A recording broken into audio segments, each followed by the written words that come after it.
ગઈકાલે નિષ્કુળાનંદ સ્વામીએ કથાનો મહિમા કહેતા કહ્યું કે સારી કથા સુંદર અતિ, હું કહું કરી વિસ્તાર, જે જન મન દઈ સાંભળે તે ઉતરે ભવ પાર.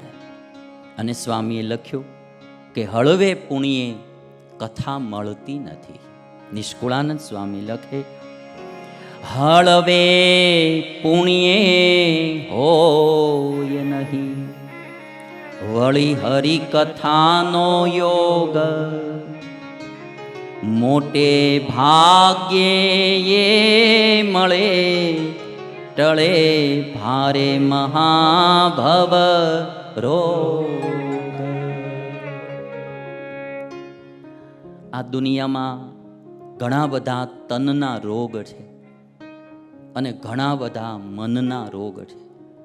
એનાથી બી મોટો જન્મ મરણનો રોગ છે. તનના રોગ તો આપણે આમ જાણીએ તો આપણને એમ થાય કે મારું આવા રોગ થતા હશે. અમારે તો સાધુઓને શું સાહેર જીવનમાં રહેવાનું, તમને થોડા ઘણા રોગોનો અનુભવ થાય, અમને બહુ ઝાઝા રોગનો અનુભવ થાય. કોઈને કોઈ રોગી માણસ આવે કે સ્વામી આવું થયું છે, પ્રાર્થના કરો ભગવાનને. કે પધરામણીએ ગયા હોય તો ત્યાં કોઈ એવા રોગી હોય એની વાત સાંભળે. હમણાં એક જુવાનીઓ આવ્યો તો મને કે હું કાંઈ પણ ખાઉં ને બધું તીખું જ લાગે. જીભમાં કાંઈક એવું થઈ ગયેલું હતું કે જે ખાવ એ બધું તીખું જ લાગે. મેં કીધું બધું રોટલી ખાતો, મને કે રોટલી તીખી લાગે. લાડો મને કે લાડો હોય તીખો જ લાગે. કેવો રોગ! આપણે આ તો સારું છે, આવો થયો નથી, માથાકૂટ કેવી થઈ જાય. અને કોઈ પછી દવા લાગુ ન પડે. 2 વર્ષ એવી રીતે ગયા એમના, કોઈ રોગ જ, કોઈ દવા જ લાગુ ન પડે. એવા વિચિત્ર પ્રકારના રોગ થતા હોય શરીરમાં, આપણને કલ્પના પણ ન આવે. એ તનના રોગ દુઃખી કરે, એથી વધારે આજે સમાજમાં મનના રોગ વધતા જાય છે. કામ એ એક રોગ છે મનનો, અભિમાન એ એક રોગ છે મનનો, ઈર્ષ્યા એ એક રોગ છે મનનો, ક્રોધ એ એક રોગ છે મનનો. જેટલા લોકો તનના રોગથી દુઃખી નથી, એટલા લોકો મનના રોગથી દુઃખી છે. એમાં બધા જ આવી જાય, આબાલ વૃદ્ધ, બાઈ ભાઈ, ત્યાગી ગ્રહી, બધા જ. તનના રોગ હજી આમ થોડા ઘણા છૂટે, બધાને ન હોય. ડાયાબિટીસ છે તો બધાને ન હોય, બરાબર. તમને હું કહું, આમાંથી ડાયાબિટીસ હોય એવા ઊંચી આંગળી કરો છો. ડાયાબિટીસ હોય, મેં તો ખાલી તમને આમ ઊંચું કરવા, મને છે નહીં હો. હા, તમે આમ જેને ડાયાબિટીસ હોય ઊંચી આંગળી કરો ખાલી, બરાબર. બહુ ઓછા જો, બહુ સારું કહેવાય. બધાને ભગવાનની દયા જ તમારે છે. 2% માણસોની નથી, બરાબર. પણ ક્યારેય ક્રોધ ન આવતો હોય એવા ઊંચી આંગળી કરો. ક્યારેય ક્રોધ, મેં બી આ તો ખાલી તમને પ્રેરણા માટે કરી છે. ગુસ્સો ન આવતો હોય એવા ઊંચી આંગળી કરો. એક જણાએ હિંમત એક કે કરી, ક્યાં છે હરિબાપા?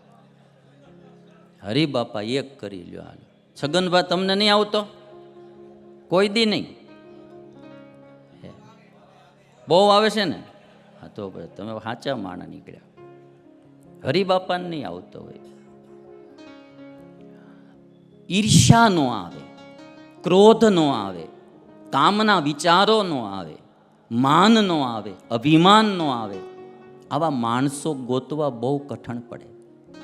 એટલે તનના રોગ કરતાંય મનના રોગ એ બહુ ઝાઝા છે.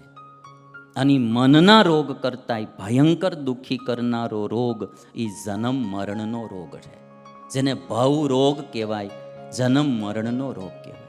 અને નિષ્કુળાનંદ સ્વામી કે ભવ રોગ ટાળવા માટે સત્શાસ્ત્રોની કથા સિવાય બીજો કોઈ ઉપાય નથી.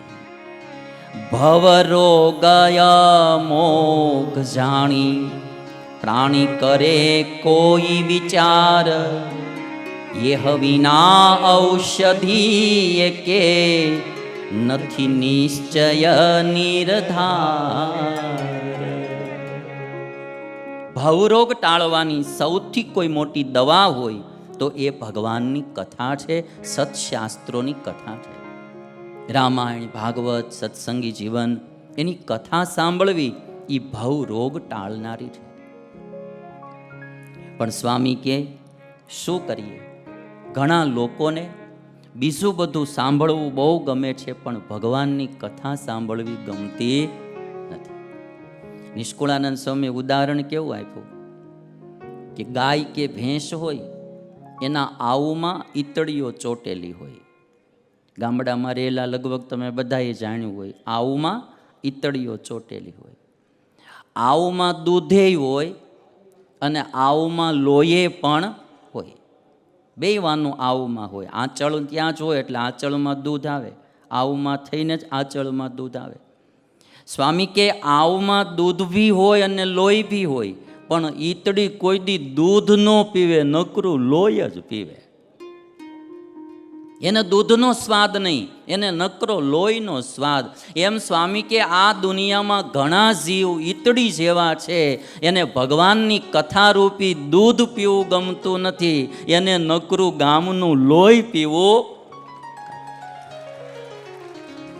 બીજું ત્રીજું છે સાંભળવું, જેમાંથી વિકૃતિઓ ફેલાય એવી વાતો સાંભળવી, એવા ગીતો સાંભળવા, એવું બધું સાંભળવું એ લોહી કહેવાય.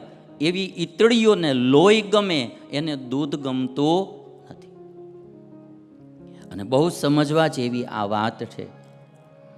દૂધ છે એ અમૃત છે, પણ એ દૂધ ઈતળીને ન ગમે, એને લોહી પીવું જ ગમે. અને જેને કથા ગમે ભગવાનની, એના જેવો કોઈ ભાગ્યશાળી નહીં. એવા તો આ દુનિયામાં હનુમાનજી દાદા હતા. રામચંદ્ર ભગવાન પાસે જ્યારે ગાદીએ બેઠા ભગવાન શ્રી રામ, ત્યારે હનુમાનજી મહારાજે એક વરદાન માગ્યું કે જ્યાં સુધી તમારી કથા થતી રહે ત્યાં સુધી મારા શરીરમાં પ્રાણ રહે અને હું રોજ તમારી કથા સાંભળતો રહું. હું રોજ તમારી કથા સાંભળતો રહું. આવું વરદાન હનુમાનજી મહારાજે માગ્યું. અને તમે જો એટલા માટે એમ કહેવાય કે જ્યાં કથા થતી હોય, રામ કથા, તો હનુમાનજી મહારાજ ત્યાં હાજર હોય.